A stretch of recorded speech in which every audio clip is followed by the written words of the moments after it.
The person I've chosen to talk about is the French writer Victor Hugo. Many people have heard of him because his novel, Les Miserables, which he wrote in 1862, is famous around the world.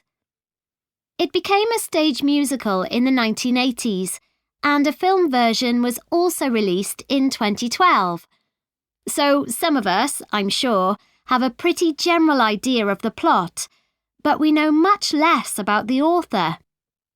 Today, I'm going to provide a little more insight into this talented man, and I'm going to talk particularly about the home he had on the island of Guernsey in the British Channel Islands. But first, his early career. As I've said, he was a writer. He was at the height of his career in Paris, and he was very highly regarded by his colleagues. As far as literature was concerned, he was the leading figure of the Romantic movement.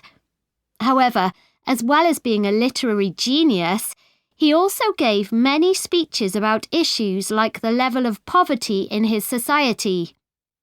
He felt very strongly about this and about other areas where change was needed, like education. This kind of outspoken criticism was not well liked by the rulers of France, and eventually the Emperor, Napoleon III, told Victor Hugo to leave Paris and not return. In other words, he sent him into exile. So, Victor Hugo was forced to reside in other parts of Europe. Guernsey was actually his third place of exile, and he landed there in 1855. He produced a lot while on Guernsey, including Les Miserables, and to do this, he had to spend a great deal of time in the home that he had there. This was a property that he bought using the money he'd made in France from the publication of a collection of his poetry. It was the only property he ever owned, and he was very proud of it. The property Victor Hugo bought on Guernsey was a large 5-storey house in the capital town of St. Peter Port, and he lived there for 15 years, returning to France in 1870 when Napoleon's empire collapsed. He decorated and furnished each level or floor of the house in unique and wonderful ways, and many people consider the inside of the house to be a work of art. Today, it's a museum that attracts 200,000 visitors a year. He lived in the house with his family, and portraits of its members still hang in rooms on the ground floor, along with drawings that he did during his travels that he felt were important to him. In other ground floor rooms, there are huge tapestries that he would have designed and loved. The walls are covered in dark wood panelling that Victor Hugo created himself using wooden furniture that he bought in the market.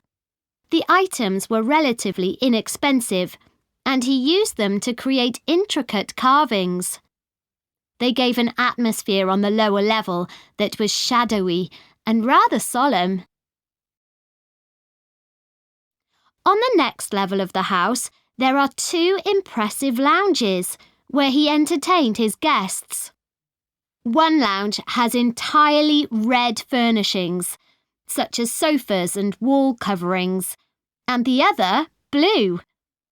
There's a strong Chinese influence in these areas in things like the wallpaper pattern and the lamps, which he would have made himself by copying original versions. His library, where he left many of his favourite books, forms the hallway to the 3rd floor and was a comfortable area where he could relax and enjoy his afternoons. And then, at the very top of the house, there's a room called the Lookout. Called that because it looks out over the harbour.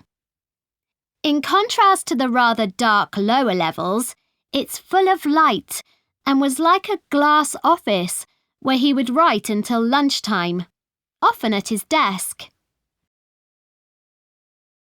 So, Victor Hugo was a man of many talents, but he was also true to his values. While living in his house on Guernsey, he entertained many other famous writers, but he also invited a large group of local children from the deprived areas of the island to dinner once a week.